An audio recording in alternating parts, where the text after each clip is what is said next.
Hello, everyone. It's Jamal Thomas. Welcome to the Progressive Soapbox. So, guys, let me make sure I'm up. I have the awesome hard bastard. I've been touting, saying that he was going to be here for the past. Ooh, that's my fault. All right, yeah, I've been saying all week the hard bastard was going to be here, and it is now Monday at 7 p.m. and hard bastard is indeed here. Hard bastard, please tell the audience hello. Hey, what's up? Thank you so much for having me. It's a pleasure. I enjoy your work a lot. I watch your videos, so this should be fantastic. Oh, same here, man. I always tell my audience I have a sweet spot for your show because you were real nice to me when I started. It was like, I remember you made a video. You were talking, if I'm not mistaken, it was that video where it was like Justice Democrats had just came out. And Justice Democrats, Cal had flipped out on one of the videos, like completely flipped out. It was like telling people, get the fuck out the way and all this other stuff. And like he loses his like 45-minute video of him screaming at the top of his lungs. And it was a breakdown of how the lefties were handling that information, meaning some people were breaking towards the Democrats, some people were breaking towards the other direction. And I thought your analysis of it was on point, and I thought you were extremely kind with your comments to all of the lefties in that. But saying that, it's not necessarily a sandbox. So I thought you handled it really, really nice. Yeah, I think like you're able to have like reasonable adult discussions with people. And I also like how you're able to kind of like zoom out and take like a big picture perspective of a lot of shit. I think that's like, it doesn't happen often. I think that's good, particularly if people are on like different sides of the political aisle. I think that's very healthy when people can do that. Agreed, man. I totally agree. I agree. One of the things I love about your show is you do, even when I disagree with you, I understand what you're getting at. So sure, looking at something like CNN, MSNBC, and these guys it's like they're clearly putting a narrative, not necessarily the truth. And there's a difference in those things. Like if you were looking at CNN will put out something, let's say the Syrian thing. I gave you a perfect example. Oh, yeah. So Donald Trump decides to do a strike, an airstrike. Now, the media just puts out the narrative and all of them fall in line with the strike. Now, I say this because I know there's some right wingers who are not on board with the United States militarism, like Mike Lee coming out with Bernie Sanders saying, we want to stop fighting all these wars abroad. But the media just went lockstep with one narrative. Oh my God, this is an awesome strike. This is the moment where Donald Trump seems presidential. Now, mind you, they've been shitting on Donald Trump for the entirety of the presidency, like completely, objectivity out the window. But on this one, he looks presidential. Yeah, when he's launching a missile strike, he looks like a president. I like your breakdown. I like that you challenged the narratives that they were pushing forward in the mainstream media and making this point that these are just their narratives. Just because they have a lot of money and just because they're backing like this really loud mouthpiece doesn't make their narratives right. Yeah.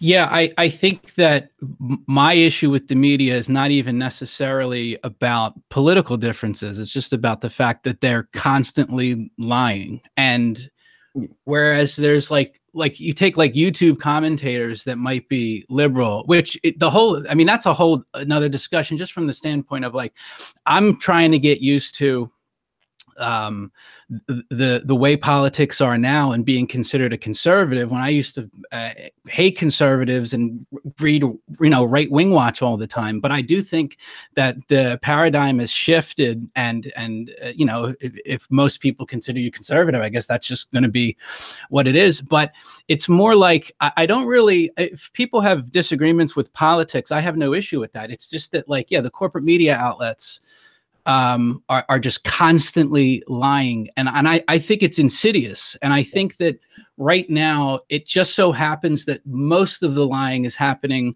on outlets that you would consider leftist or authoritarian left. Yes. And there's a whole discussion about even, correctly labeling it. Whereas like Fox News, while I don't like Fox News at all, they're like, it's almost like there's been a complete shift. It's a shift. Fox News is what kind of CNN and MSNBC were when Obama was in office. Because when Obama was in office, Fox News was ridiculous. They were batshit crazy. Yeah. Right. And so now it's just kind of shifted over in a different direction.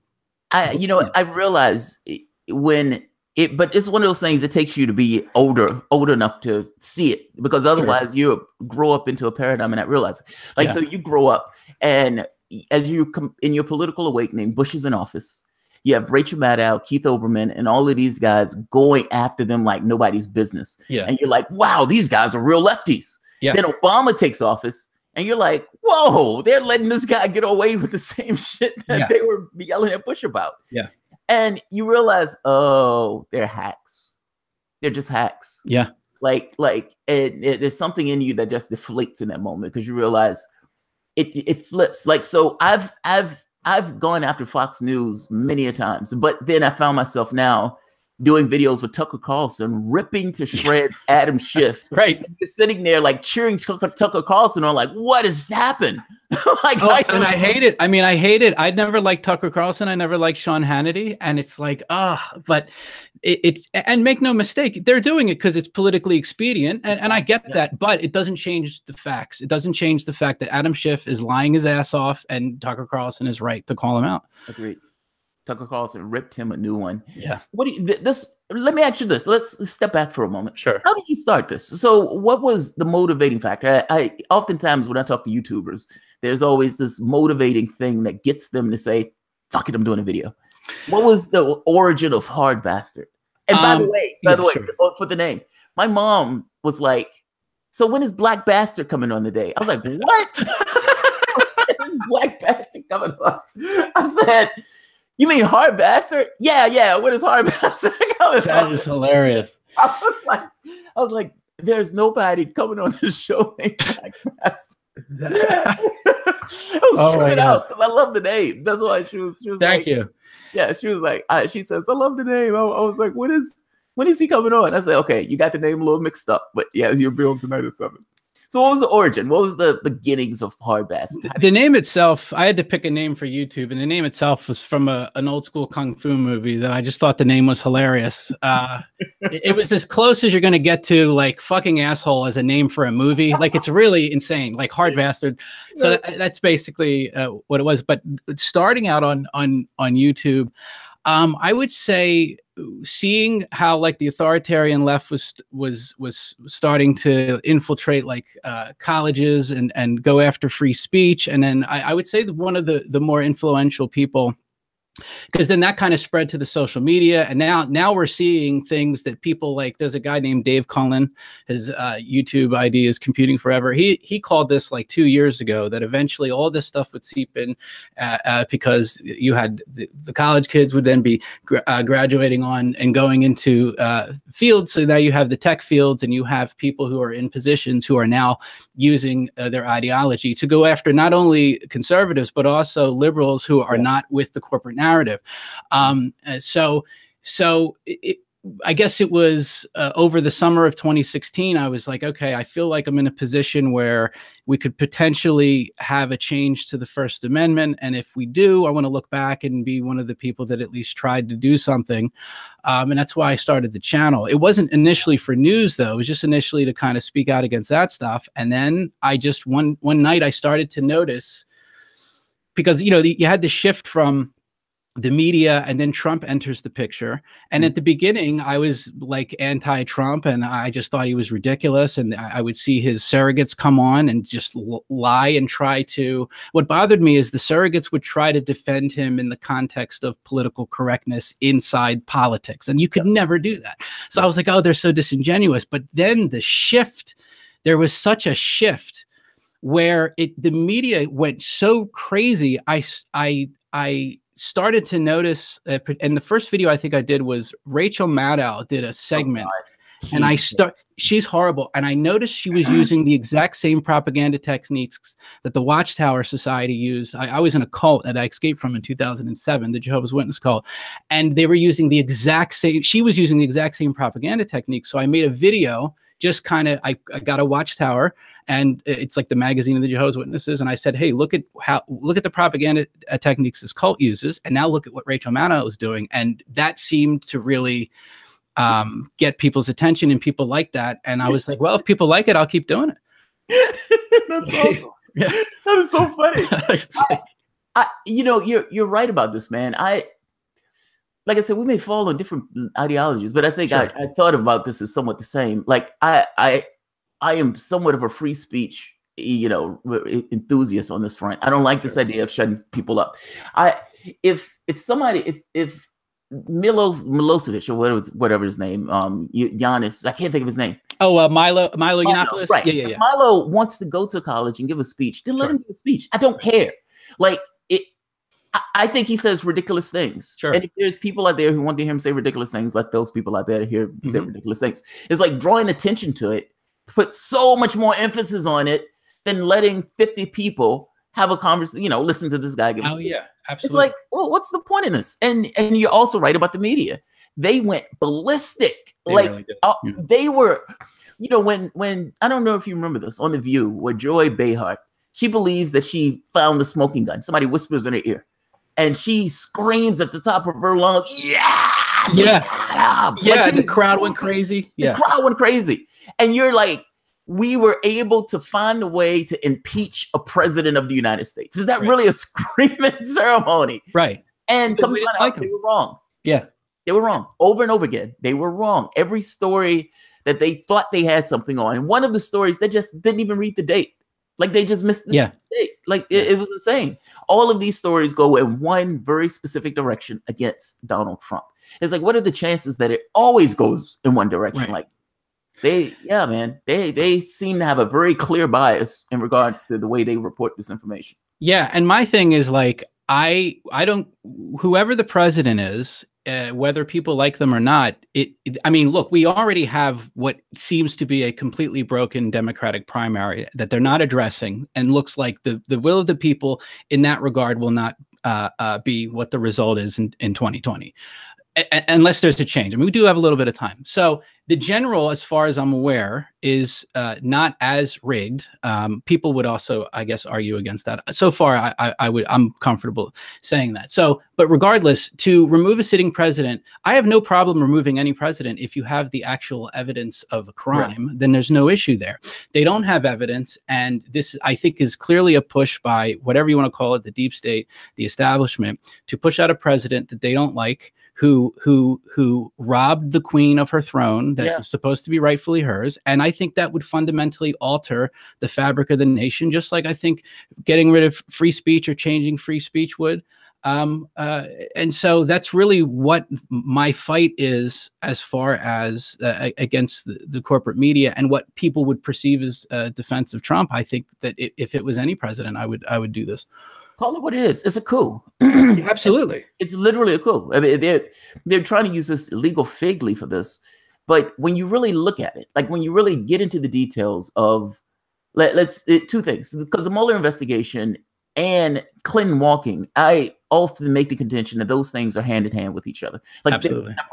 Like, so the same agents that were involved with letting Clinton walk were the same agents that were involved with getting Donald Trump on. Exactly. It's like you find out later that even the Papadopoulos, the person who gave the tip from Papadopoulos, was working with the Clinton Foundation 20 years prior. Yeah. So it's like everybody in the situation was associated with Clinton. The person who gave the tip that got the FISA warrant, the FBI didn't tell the judge about the tip coming from somebody who was associated with Clinton, didn't tell the judge that the dossier was essentially paid for by Hillary Clinton, didn't tell the judge any of this stuff.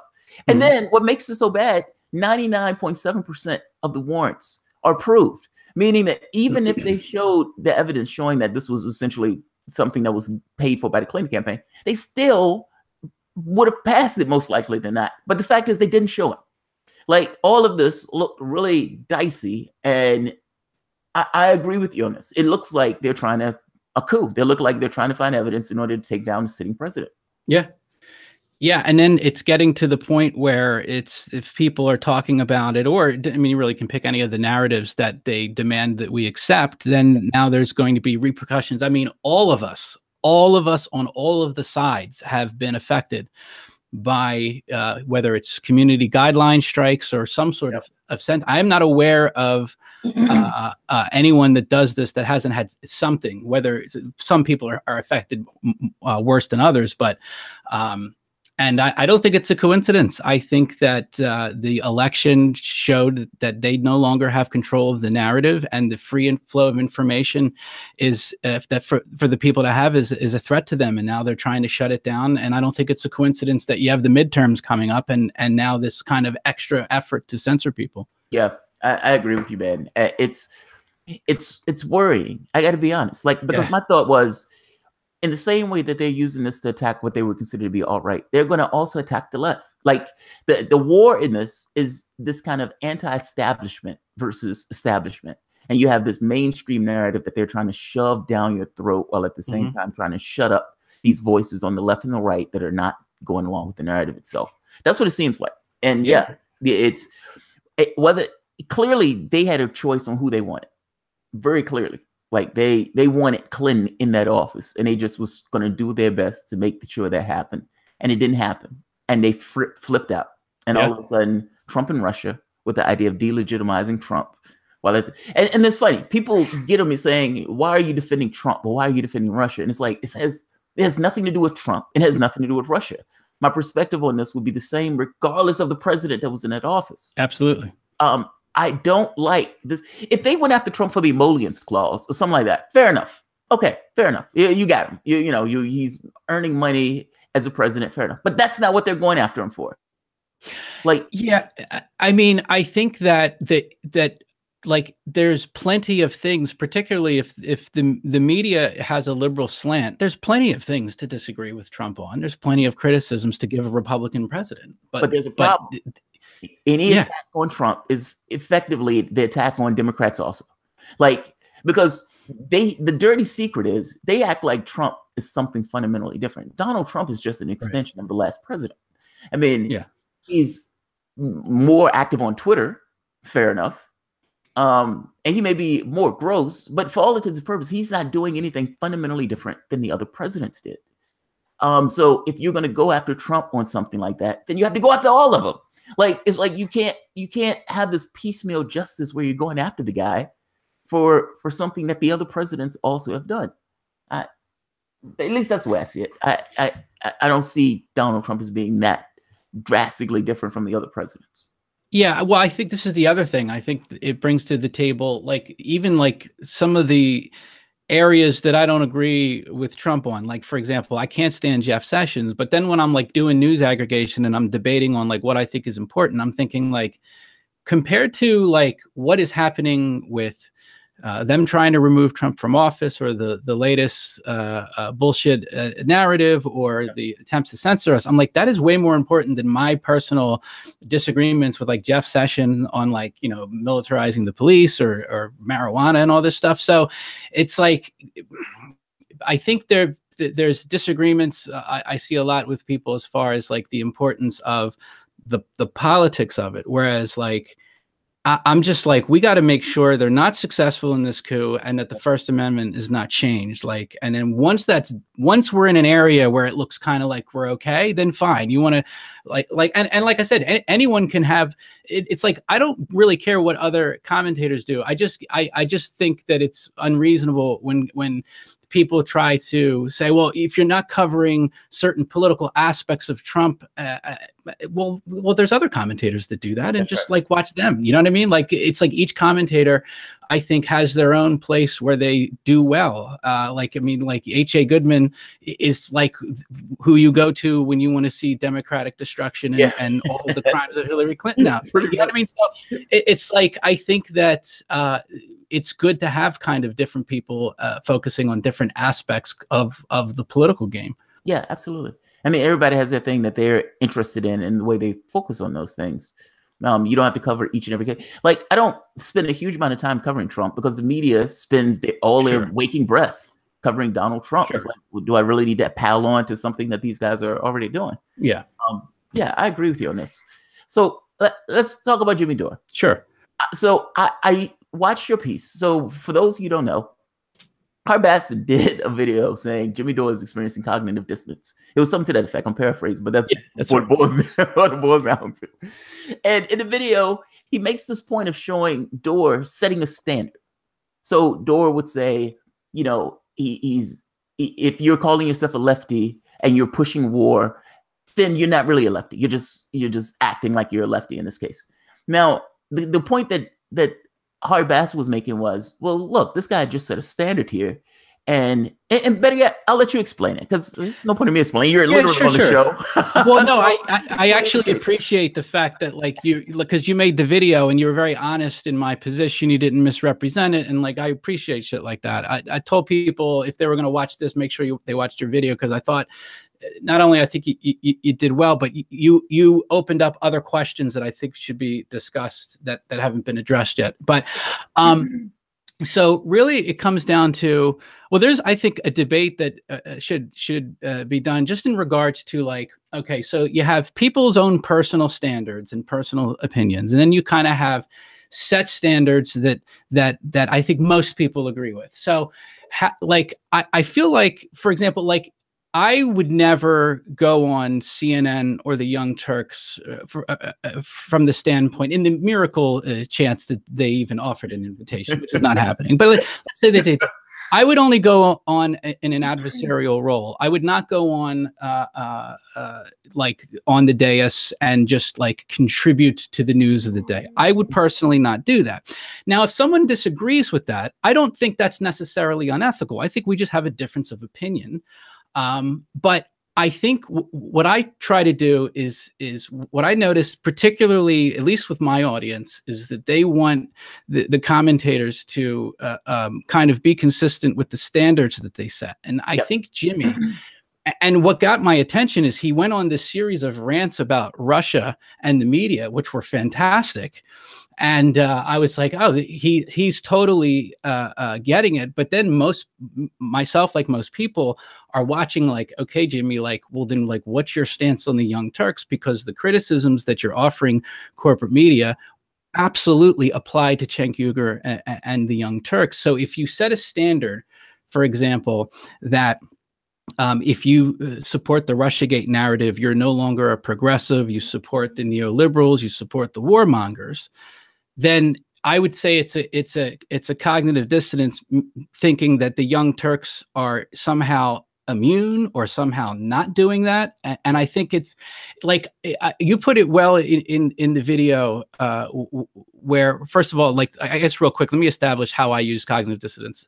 I'm very familiar with it because I lived it for many years in the Jehovah's Witness cult. You have two completely opposing ideas that are not logically coherent, like that this is the true moral organization of God with God's blessing, but there's also a pedophile cover up. Those two things are not possible. Like, one of those has to not be true. It's not possible for the corporate media to be or an outlet to support Russiagate and not be true progressive and help the warmongers. According to Jimmy, it's not. How does that then fly in the face of what Cenk Uygur and the Young Turks are doing? Because they are the at the forefront, at least online on YouTube, of promoting the Russiagate narrative. Yeah. Now, I think we have a mutual viewer, I think, that kind of broke down what probably is going on with Jimmy, and I thought it was good. Luca, in your comment section, mentioned that what's most likely happening here is that Jimmy is friends with Cenk, and he's rationalizing what most of us at least see, that like Cenk is not living up to the standard of a news outlet that Jimmy would view as credible, but somehow Jimmy views it as reasonable to not hold Cenk to the same standard, which I think him being his friend is obviously a reasonable explanation. Yeah. It's like, if you had a friend of yours, would you think the worst of the friend that you had? Exactly. And the answer is, of course not. You know, this is my guy. This is my friend. This is my boy. I'm not going to necessarily think this guy is doing the exact same thing that other people are doing. But my case was always, if Dore pulled himself away from TYT, like, say, assume for the moment that Dore wasn't with TYT, assume Dore was just a random Joe Smo like the rest of us out here. Well, he would look at them with the same skepticism that we look at them with. Absolutely. I mean, I don't, it's like, I think it's literally by virtue of them being close and them being friends that he gives them a pass on this. Like, because I think you made a good point. Now, I think this boils down to the perspectives that the people are in. So for TYT, I think we look at TYT as being a media outlet. It's like the MSNBC light. That's what I see. I'm MSNBC light. Now, from Dore's perspective, MSNBC, CNN are in the same boat. Like Fox News, CNN, MSNBC. To him, those are main media outlets. So I think when he's talking about that stuff, he's externalizing it, looking outward, while everybody else is looking at saying, well, dude, you're on a network yourself. And the things and the stuff that you're throwing at these guys is completely applicable to the guy who you're working with. Yeah. It's like understand it. I guess I looked at it as you can be on a different network and have a different point of view in regards to going about your affairs. So yes, he believes everything that he's saying, meaning here's my standard. And by the same token, he just takes it as, okay, Cenk Uygur in the main show is against the standard that I'm setting here. And yet I'm still friends with him. He's still a good guy. We're still on the same network. Like, it's one of those things where is it just grinning and bearing it because you know you can't necessarily change anything. And, you know, this is the network that we're on. So this is what we do. One person is against it. I'm not. You know. Yeah. And here's the thing, is that a bad thing? Like, is it a bad thing for them to have different ideas for the show itself while being on the same network? Well, like, I find your position of people can have differences of opinions on news outlets, I find that reasonable. I think now I put Young Turks in a different category because I think they deliberately lie. But like, again, you've been consistent in your opinion and standard on it. The problem with Jimmy is that, so he sets the standard, and this is where, like, I was like, I have to make a video about this because then you mock the idea, whether you want to say it was subtle or outright, mock the idea of people taking issue with the Katzenberg Democratic Kingmaker money. And then you suggest that it was the audience that came up with the idea that the Young Turks didn't want him on the main show. Now, you rightfully pointed out that there is a difference between not wanting him on the main show and not wanting him on the State of the Union show. And it seemed like they didn't want him on the State of the Union show. But Jimmy was the source of that. So to blame the audience. That's like, what I think it too. Yeah, I think him as the source of that. And I agree with you on the Katzenberg thing. Like, because it feels like, it is. We make a standard on the left, like lefties have this standard with regards to money. It's something about money that digs in us. We feel like this is just this kind of dirty, salacious thing. Sure. So when we're thinking of politics, our typical stance is, if those guys are getting money, those guys are bought. Like, if you get $1 billion to run your campaign, you're doing something for the $1 billion. They're not giving it because you look nice and you have white teeth. They're giving it to you because they're expecting this is kind of an investment. And to make the point clear, the Republican, I can't think of his name, but the Republican that came out saying they told us to pass this tax bill or lose their phone numbers. That's a bribe. That's a goddamn bribe. Yeah, the Democrat, absolutely. The guy with no neck, that Democratic donor with no neck, who came out there and said he told Chuck Schumer and Nancy Pelosi shut up about class or he was going to stop paying them. Yeah, these are bribes. It's like both. It's not one or the other. It's both. They're both being bribed. So and our rule is, well, these guys are being bribed. Now, you take this to a donor that's saying, okay, what about a news company? Like, does the rule apply for a news company? So if a news company gets $20 million as an investment, does that news company change or bend itself according to the will of the person who's giving them the money for the $20 million? Now, Dore looks at this and says, it's just an investment. There's nothing to see here, folks. The rule that we use for everybody else, this rule that we use for everybody else. And then, look, I don't begrudge them for getting the $20 million, by the way. They're a media company. They're a capitalistic endeavor. Like any other capitalistic endeavor, they want to grow, and get more. The point that people make is, does that change your content? And not just change your content. Does that have an effect on how the show acts? I mean, because at this point, they're just pushing Democrats. I mean, it's not it's as if the network has changed so much so that for all intents and purposes, whether it's Justice Democrats or anything else, it's like they're just pushing Democratic candidates. We just want people to be Democrats. Yeah. See, so like my thing with that is, okay, I have no problem if a company says, hey, I want to take corporate money to be a more successful company. The problem is TYT lies about it. They act as if it's nothing at all. I mean, Cenk Uygur literally said the other day he's not partisan. I mean, it was like, I was like, what are you talking about? But anyway, here's the thing. So let's look at two examples of people who, because like I said, like this is a very interesting landscape that I'm new to, but here's two examples that I can point to of completely different things. So, but it's in the same subject. So you have the Young Turks taking the $20 million from Democratic kingmakers. And I think you can look at, I always like Michael Tracy, right? Michael Tracy. I like Michael Tracy, right, yeah. Okay. Now, when he announced on Twitter that he was working for the Young Turks, I was like, oh, fuck, are you kidding me? But he said in his tweet, they give me editorial control. And I'm like, okay, you know what? Let's watch. Now, Tracy, other than the Seth Rich thing, I think Tracy's been pretty good over there. He's been consistent, particularly on the Russia thing. Like he came out and said, "This is bunk." He's been fantastic. Him on the Russia thing at one point, like came out and trashed his own reporter. Oh, he spilled Cenk Uygur's guts on the main stage over Russia, and he hasn't been on there since. Like that's not a coincidence. That was one of my favorite Michael Tracy moments of all time. I made a video. Well, actually, the video is not available right now because of the whole what's going on with YouTube, but that's a side issue. But okay, so you have what I would view as a misstep with the Seth Rich story. But other than that, I think Tracy's been good. Now let's look at the Young Turks. First of all, you can trace back the changing of narrative with money to the Qatar funding, but let's put that aside and go to the Democratic kingmakers in Katzenberg. Literally, after receiving this money, there are arguably three videos in which Cenk Uygur comes out and specifically defends the character of George Soros.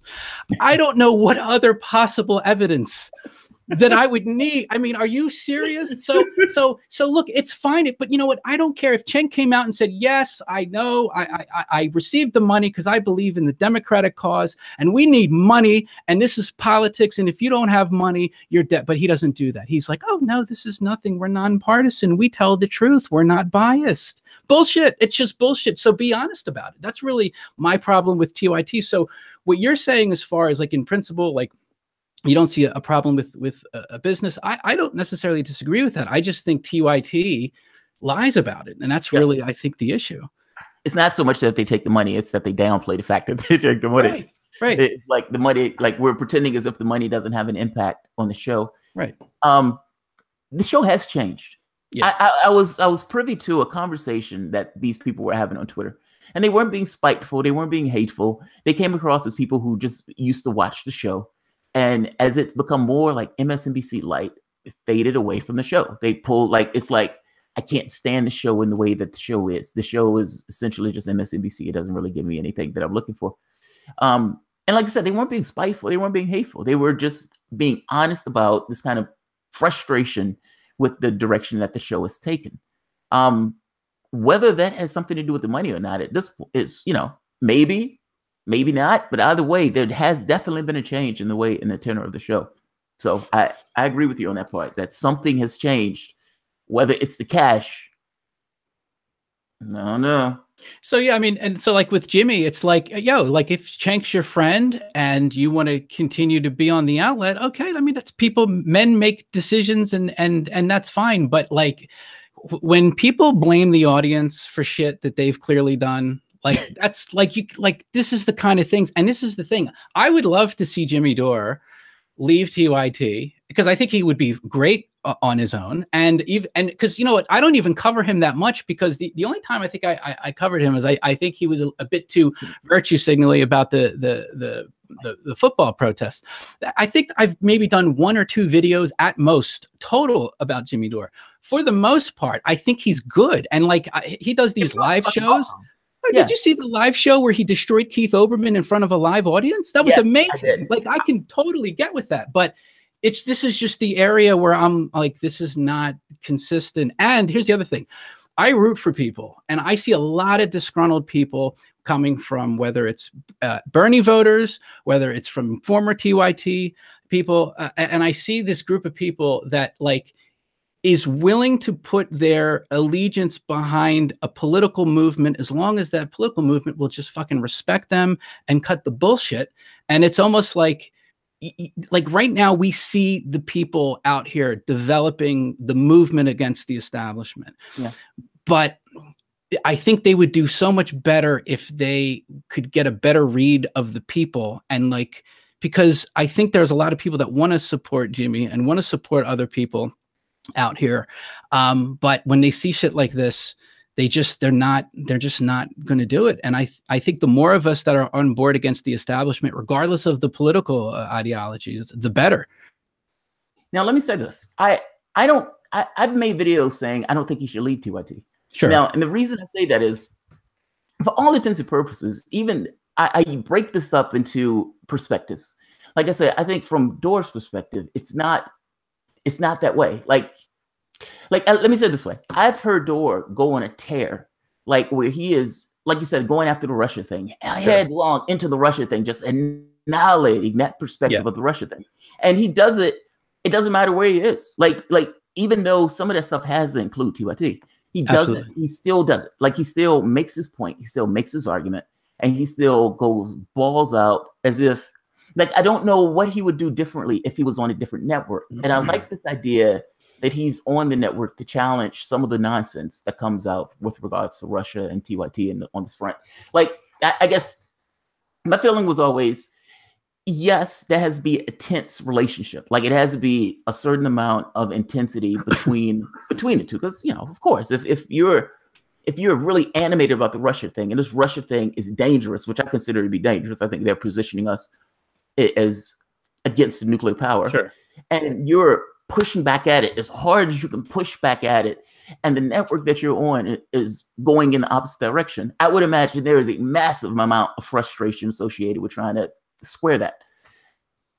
Oh man, I guess I don't have that strong feeling that he should leave. I think I even made a video making the point, I don't think he should leave. I don't want him to leave. I like this idea that there's something there to contest what comes out.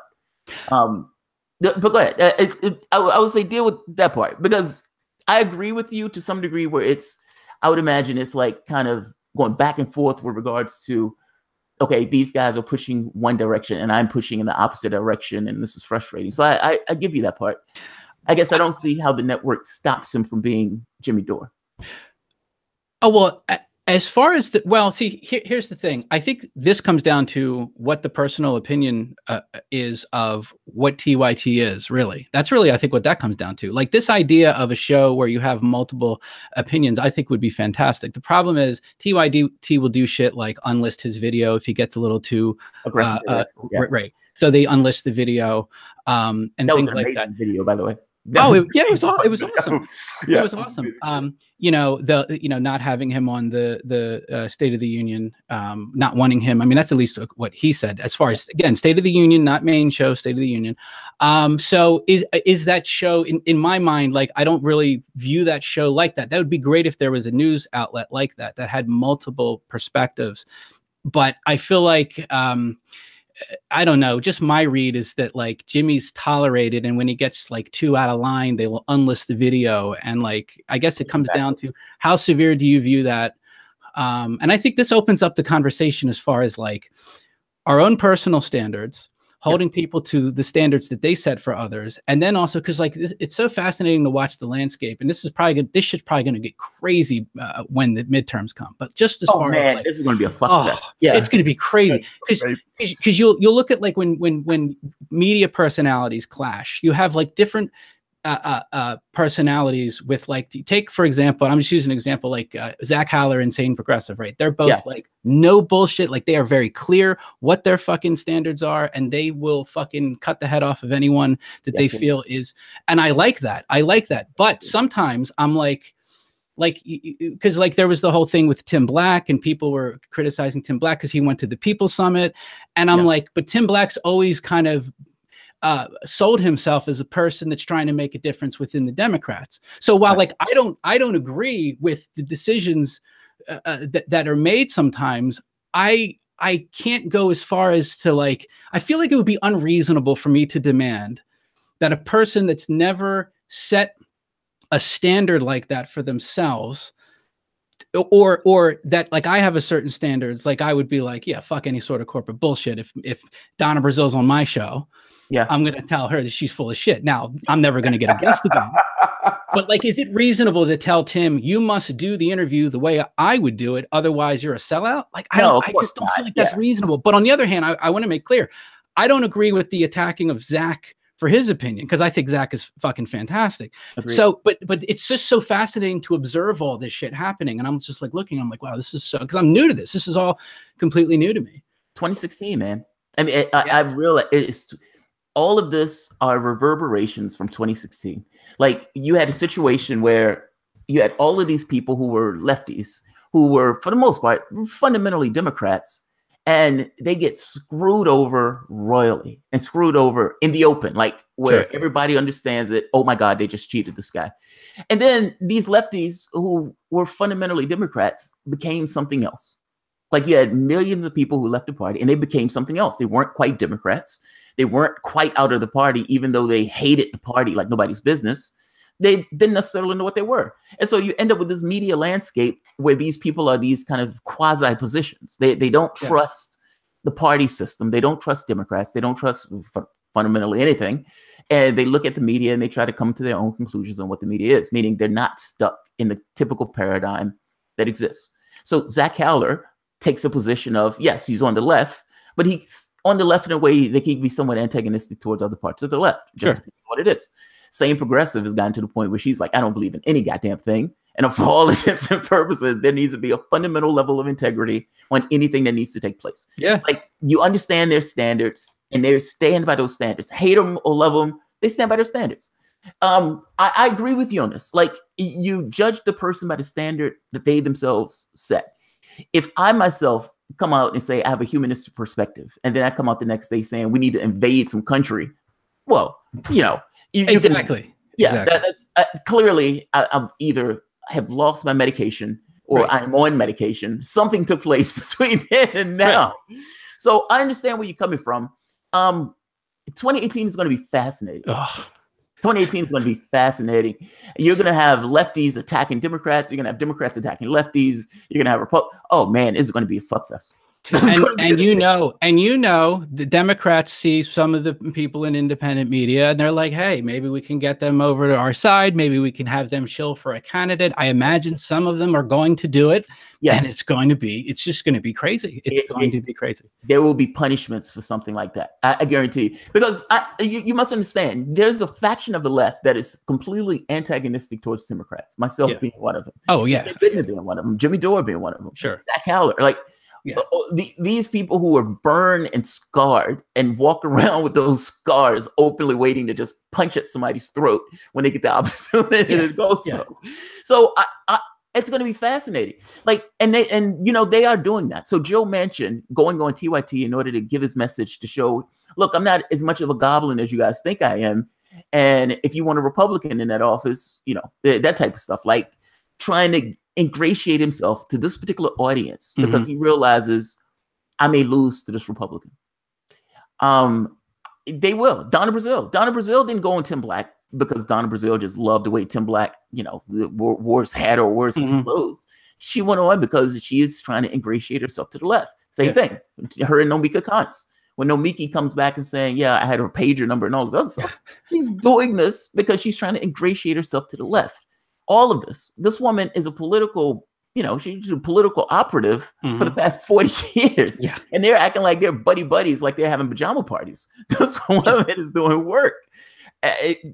She's literally ingratiating herself. So I am, there are going to be some lefty networks that fall for this and that toe this particular propaganda. And that is going to be a fascinating thing to see how that's received by the other lefty networks.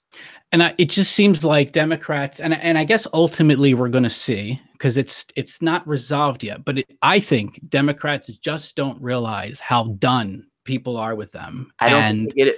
Yeah. And I'm, you know, like I went to the point where I at least people consider me on the other side. And but this is the thing, I don't like Republicans. It's just that what the Democrats did, I view worse. And I want to see the Democrats done away with, and I want to see a new party with less bullshit, is if that's even possible in politics. That's the other thing. I hate politics, but I love covering them. Like I hate, like, I mean, when I went to CPAC, this guy came up to me because I had a media credential, and he was like, I am a politician from Indiana who's running for the blah, blah, blah, blah, blah. And I'd love to do an interview. I can't, the revulsion in my gut that I cannot explain. I felt, I'm like, oh, this is not, I'm like, because I've never been to an event like that. So I'm like, oh no, this is not what I'm doing. Like, if this is what's contingent upon me getting credentials, I'm not doing this shit. I want to do this.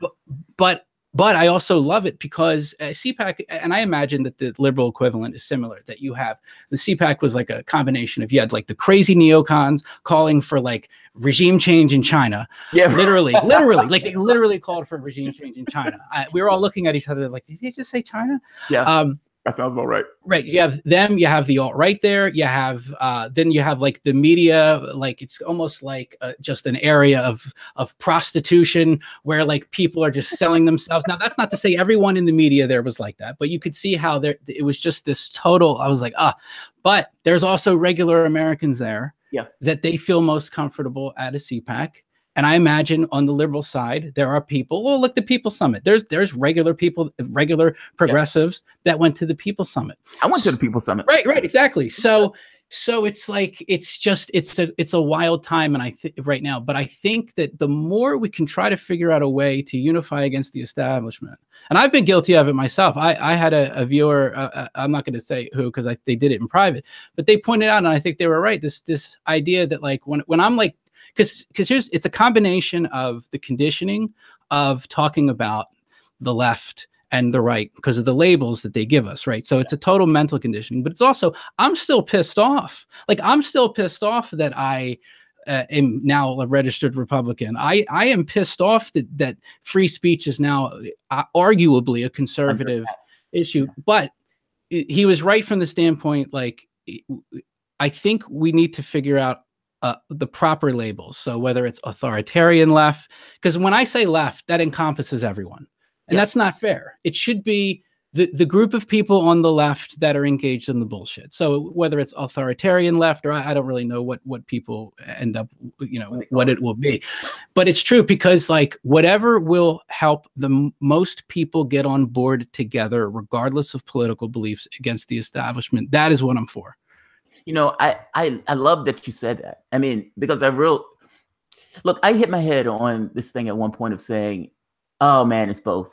Both of these parties are the problem. It's not one or the other. Like, you can grow up for several years under the Bush administration thinking it's all Republicans. Republicans are the problem. Republicans are the problem. And then you get a Democrat administration and you're like, oh. And then at that point, you're somewhat dejected because you come to the realization that it's both. Yeah. And being really annoyed by that, like pissed off by that. Like, that's why I love that you said that, where you're like, you get to the point where you're like, these guys are pushing an agenda that is not representative of the public itself. Yeah. And when you talk to the public, what the public wants is fundamentally different than what they push. Like, I give you an example. The woman who's going up for the CIA director. Now, the left really doesn't want this woman there. She was a torturer, part of the regime. Yeah. And the left is completely against it. Now, I don't know what the rest of the country is, but the idea that the woman was a torturer, was breaking U.S. law, has a warrant out for her if she steps foot out of the country, and yet this woman is up for director of the CIA. Chuck Schumer doesn't necessarily know if he's going to contest this.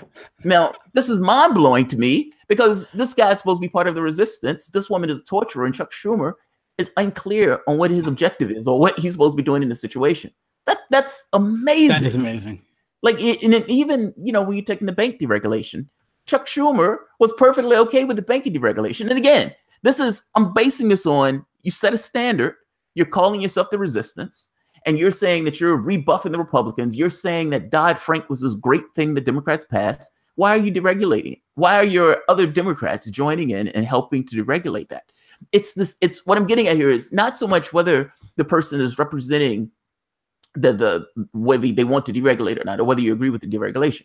I'm making more so the sense of Democrats take certain positions and then they don't abide by the positions that they take. So if they take their typical position, they shouldn't in any way want to deregulate the banks at this point. They should in no way want a torturer to be head of the CIA. It's like if you're going to create these standards, live by the standards that you create from a political standpoint, so people can actually trust. And what it boils down to is people have jumped beyond this idea of trusting these guys. And you have no idea how much I would love for there to be a left-right coalition on items that we agree with. Like, if we agree that we don't like this idea of us gallivanting around the globe, killing people, let that be something that we agree on and that we work with together. If when Tulsi Gabbard passed that Stop Army Terrorists thing, if we agree on that, then yes, let us go with that. Like, this is not so much a political labels thing. In fact, it's somewhat anti-political labels. It just boils down to, is there a possibility to find common sense things that we agree on? We may not agree on everything, but there will be things that we agree on. And based on those things, can we at least come up with some kind of platform or some way to engage on those things? I don't know how to make that happen. Oh, I agree. I don't know either. And it's like, because I think a lot of this comes down to, like, how would you go about doing things and the details of that, not necessarily the core principle. I think most people agree, like, healthcare should be accessible to people. Most people agree police should not shoot unarmed people. Most people agree consequences if that takes place. And there absolutely should be consequences. People agree that if there are people who are racist in police departments, who are deliberately harassing whatever group that they don't like, that should not be tolerated. Like, I think we all agree on a lot of that shit. And I think a lot of it comes down to differences of opinion on how to put out solutions. The problem is, it seems like right now the only way to really do shit, it's not the only way, but the main way we've all been taught is, like, all the politics and Congress. Whereas I think more grassroots efforts are probably the only way that things would change. And I think the Democrats did such a good job of weaponizing areas like this, as far as, like, race and gender and all of this shit, that it kind of it contaminates the water to some degree.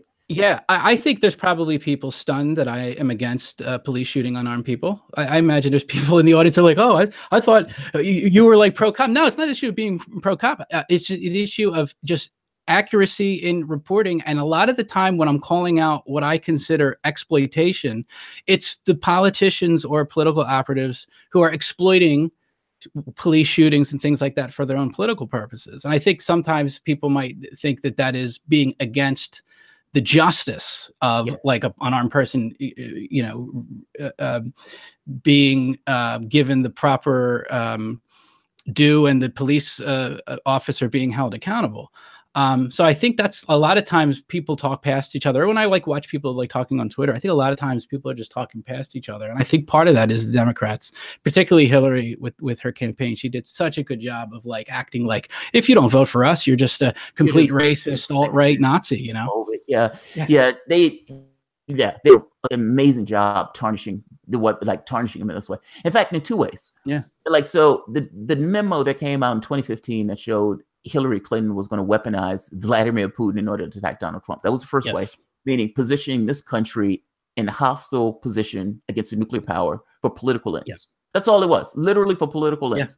Yeah. And then the second part is this thing of this guy is racist, sexist, xenophobic, all this stuff. Now, even if Donald Trump is racist, that doesn't necessarily, the way they approached it was, if you vote for him, you're either racist or sexist, and they're going to make him irradiate him. Yeah. So he's, people have this kind of bar in order to get over the point. And she still lost. Yeah. Still lost. I was showing the map of the public of the election itself, the election map. It's all red, with the exception of California. If you take California off, Donald Trump wins by 4 million votes. Mm-hmm. He decimates her when you're looking at the districts. Once you add California, I think she beats by 3 million votes. So she always uses this thing of Hillary Clinton was up by 2 million votes. That's all in one state. California is just a massive state. So it gets across how much people did not like her. And it's not so much that they love Donald Trump. They just did not like her.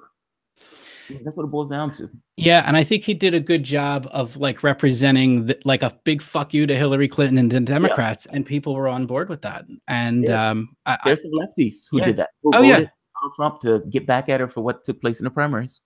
I started the election. I was in the very beginning. I figured, all right, well, if she beats Bernie Sanders, obviously I was thinking like if it was fair, you know, under these circumstances. But all right, I would have to hold my nose and vote for her. I couldn't imagine voting for Trump. But then it ended up I actually pulled the trigger for Trump because of what she said about the no-fly zone in Syria. I was like, are you serious? I'm like, so even if you accept the narrative that Trump is a completely unqualified person, at least you have a person in there that's not going to be deliberately trying to go to war with Russia.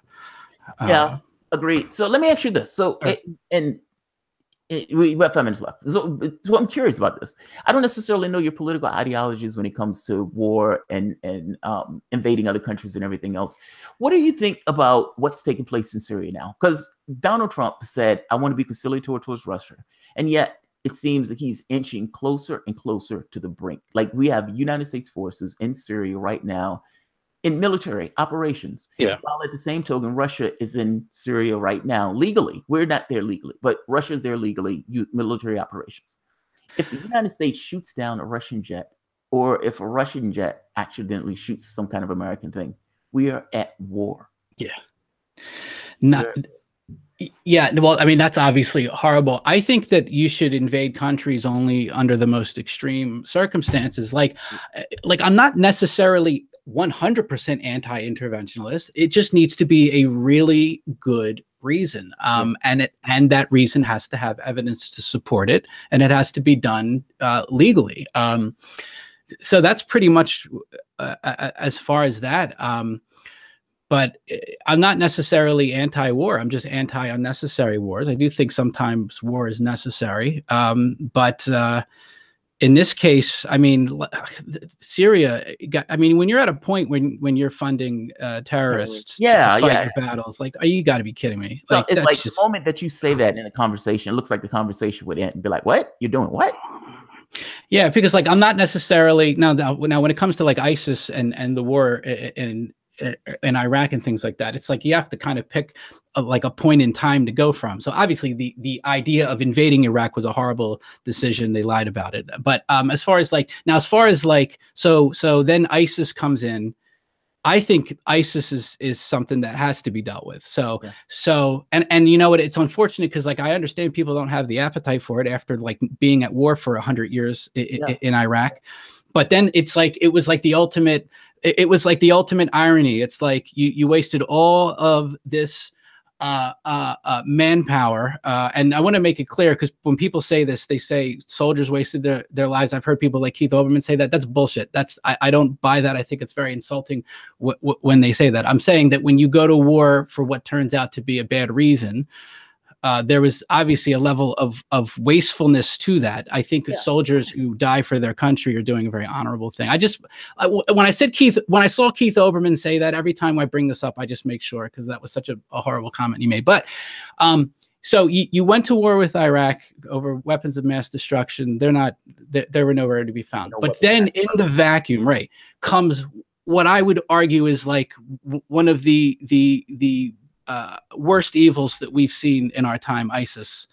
And that was something that I think that if you don't do anything about, you're going to see more terror attacks in places like the UK. So it's like, so I'm not against going to war with ISIS, but I am against regime change unless there's like, some legitimate reason. I mean, I guess you can make an argument if things get too crazy with Kim Jong-un, someone's going to have to do something at some point. I would much rather, though, there be some sort of diplomatic solution. And that was what was so funny. Trump, and I certainly understand if people were skeptical, oh, Trump's not going to be able to negotiate this. Well, fine. You want to be skeptical. I have no problem with that. But it was weird to watch, almost like, like, oh, don't even try. And I'm like, wait, don't even try. It was so bizarre. You have these lefties. I mean, they're supposed to be lefties. It's not supposed to be neocons. And it's like Donald Trump says, I want to be conciliatory. I want to have, this peace talks. And Rachel Maddow's like, I mean, wow, this guy's really going to go and have peace talks. I mean, what the hell is going on with this? And you're like, how are you against Even if it fails, how are you against peace talks? How are you talking shit about peace talks? It's amazing. That's amazing. Yeah, it's so funny, the neoliberals and neocons, they're just the same. That's the guy what was his name? He did a documentary on it, that it really was just a the neocons from like the Project for a New American Century. They just kind of disappeared for a little bit, evolved, and now it's just more on the neoliberal side, and it's the same people, the same arguments, and yeah, they're crazy. They just want to go to war with everybody. That's amazing. I mean, it really is. Yeah. And it's sad because it feels like there's not this anti-war thing. And I feel like there are people on the left and there are people on the right who agree on this point. Yeah. Where, you know, it's like just it's California has a homeless problem, like a severe homeless problem. Yeah. And yet we're spending like $1 trillion going into other countries. It's like, what the hell are we doing in Syria when these guys don't even have the money to pay for make sure that the people have houses in California? Like, I just feel like of all the things that we're doing and spending our time and our resources doing, certainly there's a better use of our time, and maybe not toppling countries or kicking over countries, even if it's, you know, they were trying to take a side out that seat by paying terrorists in order to do so. It's like, is it really worth it to do that? Right. I mean, like, maybe if there was like an example, maybe if like Libya was like a democratic paradise and they were, and it was fantastic, then you could say, well, look what happened when there was they went after Gaddafi. Now Libya is free and wonderful and a great place. But there's like none of these have worked out. So yeah, none of that happened. Yeah, so there's just no argument for it. I could at least see if there was a historical precedent that they could point to and say, well, look, this one was successful, and look at Iraq now. It's just wonderful. But no, it's worse. It's way worse. It's a hellscape. Yeah, I mean, it was a hellscape. It's like, it's not like what they're doing is making things better. They're creating more terrorists. Meaning it's almost like they're creating the thing that allows them to continue the operations that they're doing. It's like we're having this unending war on terrorism, in which case they just suspended. And I have to admit, my thought was, if Donald Trump wins, at the very least, we won't have a war with Russia. Like he's not going to escalate. He's not going to be. But the fact is, the way they're attacking him on the left, they don't allow him to back up. Like like the moment he stops army terrorists, they say, see, we knew he was in Putin's back pocket. He stopped army terrorists to undermine that government. We knew he was a Putin puppet. Everything that they say is cut in these terms of pushing him from the right, or pushing him with the thing of pushing him towards the right. And it's like, what the hell are you doing? Like, how are you considering yourself a lefty? And any situation in which Donald Trump will pull back gets hit. You know, it's like they created disincentive for him to pull back his forces, or to pull back things that make us closer to this thing of war. I agree with you, man. I don't like the steps that we're taking, and I find this stuff to be extremely dangerous. I thought it was extremely dangerous with Hillary, and I think we probably would have been closer to that point with Hillary Clinton than we are with Donald Trump now. Because I don't necessarily think he wanted to go into this conflict in the way it started. I agree, and I think this is one of the reasons I just have no quarter for the news outlets. Like, if the news outlets are pushing this shit, I think they're like, this is like I've been going on my rants for a while about the media, and then this was a while ago, but I'm watching Sane Progressive, and she's going off about the media, and she's like, they're treasonous, and I'm like, is that extreme? And I'm thinking, no, you know what? That's a good point. Like. They are treasonous. They are deliberately trying to push this country to war. So that's kind of like one of, at least my reasons, that I'm like, no, none of this. I don't give a fuck who it is. It's Young Turks, CNN. Like, no, there's no quarter. That's just, I don't know. And like I said, not everyone has to agree with that. But I felt like, getting back to Jimmy, that he kind of threw that out there. And I'm like, well, if that's your standard, then you got to kind of either retract it or make a move. That's interesting. I feel you. I think I see where you're coming from. It's like, I guess the question becomes whether or not see, I boil this down to two things. From your perspective, Cenk Uygur is not trustworthy. Because Cenk Uygur is not trustworthy and Jimmy Dore is beside him, it's looking as if, well, certainly Jimmy Dore has to know that this guy's also not trustworthy, in which case Jimmy Dore is accepting the fact that he's not trustworthy and is allowing a standard to be broken in order to do his show. But I don't necessarily think he sees it that way. Like, I don't think he looks at it as this guy is untrustworthy. I think he looks at it as, this is my friend Cenk Uygur, who's getting a business investment and who's using this investment to make the show better. Like I think I would agree with you that it was this kind of cognitive dissonance if he understood and believed that Cenk Uygur was lying. I don't think he believes that Cenk Uygur is lying. I think that's the difference. It's the perspective of the people who are taking it in the situation. Your perspective on this is that guy can't be trusted. That guy is full of shit. And that guy is taking $20 million and he's leaning in the direction of the cash. Dore's perspective is, this is my friend. This is my buddy. He took $20 million as an investment. I don't know why anybody would ever think that he sold out. The problem is, though, I showed that video where he was like, I'm not the one that sold out. Now, so. Yeah, see, because that's the other thing. It seems like when Jimmy talks, I do think he's talking to Cenk. I think Cenk frustrates Jimmy, and Jimmy wants to see his friend wake up. And I'm like, there's 20 million. There's 20 million reasons that Cenk is not going to wake up anytime soon. That's a lot of money. That's a lot of money. That is a lot of money. So let me ask you this. Is there anything before we end? Is there anything else that you want to tell the audience? Like anything about your show, anything about something that's coming up, anything you just want to put into the consciousness of the progressive soapbox audience? I would just say support your favorite creators, your independent creators. And like, if I just want to see a win versus the establishment, particularly when it comes to like what we do with the ending of the censorship and what they're doing to people. And yeah, really, ultimately, it's I think the same thing that I'll say when I go on any of these shows is that like anything where you are going to have people join together despite political differences against the establishment, that is I think the only way that we can do this. I think because I think it's one of the particular reasons that they try to divide us.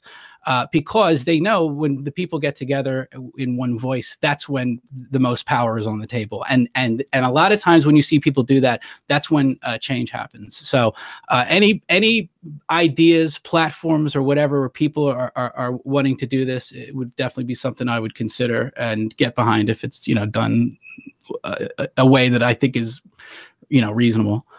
I really wish it would be anti-corruption. Yeah. Back, I think it was during the 30s or 20s, Teddy Roosevelt took office, and Teddy Roosevelt, trustbuster, went after like multinational corporations, these guys who were, the plutocrats, the robber barons, these guys who were way, way up and didn't believe they were touchable by anything. And he put their ass in check. Trustbuster. Going on this platform of anti-corruption. I would love to see that, because I think that the architecture of government is frayed in such a way where people aren't held accountable for the things that they do. Like George Bush goes into a country, kills 1 million people, and there's no consequence. He just walks away, and he's out there finger painting right now. Tony Blair, same thing. Yeah. And even, Obama comes into office, gives him a pass, and we're looking forward, we're not looking back. You had a president that literally went into a country, killed 1 million people, and was torturing human beings that is against our law and international law, and he gets a complete pass. Now, if I am walking down the street and I have a bag of pot on me, I'm going to jail. Yeah. Like that. There's something weird and screwy about the way that they let these guys off. Hillary Clinton walked. Hillary Clinton should have been in prison by now. It was when Comey came out saying that there was no prosecutor that would do it. And Zero Hedge found, like, with a few minutes after the case, within a few minutes of Comey saying there is no cases that the FBI has that could, no reasonable prosecutor, Zero Hedge was, hey, we found Brian Nishimura, who got locked up for the exact same thing that Hillary Clinton walked on. What are you talking about? What are you talking about? So I agree with you, man. I agree with Caitlin Johnson on this, where this idea of the thing that scares the shit out of the establishment is anti-establishment figures coming together in unison, not necessarily agreeing on everything, but agreeing on core things of no corruption. We can have all these differences, but people should not be bribed from the standpoint of government. I agree. Yeah, absolutely. Absolutely. All right, so I am going to end this. Guys, I am going to thank Hard Bastard for coming on to the show. You are absolutely awesome. Thank you. Likewise, dude. I appreciate it. And I'm going to put Hard Bastard's number at the bottom so you guys, this channel at the bottom so you guys can find it. Just a few people put out shout outs. Beltazar 228. She lost 49 out of 50 states on average. Mike Pence won a debate by literally saying and doing nothing. I wouldn't trust the network that thinks lockup is okay. That's hilarious. That's hilarious. Beltazar 228 again. MSNBC, because we're clearly qualified to talk about the prison industrial complex and the drug war when we feature it on our shows on weekends that glorifies it. You know, because MSNBC have lockup on their show. It's the drug, right. You know, you guys in prison. Red Economics, great chat, y'all. Good seeing HB on. Red Economics, thank you very much. And Wesley Walker Jr., I'll match. Thank you, Wesley. You're always awesome. All right, I think that's everybody. Yeah, guys, thank everyone for showing up. Hard Bastard, thank you again, man. You're very welcome. All right, guys, if you enjoyed the content, feel free to share, like, subscribe, and of course, you guys can always support the Patreon. Thanks, everyone. All right, and we are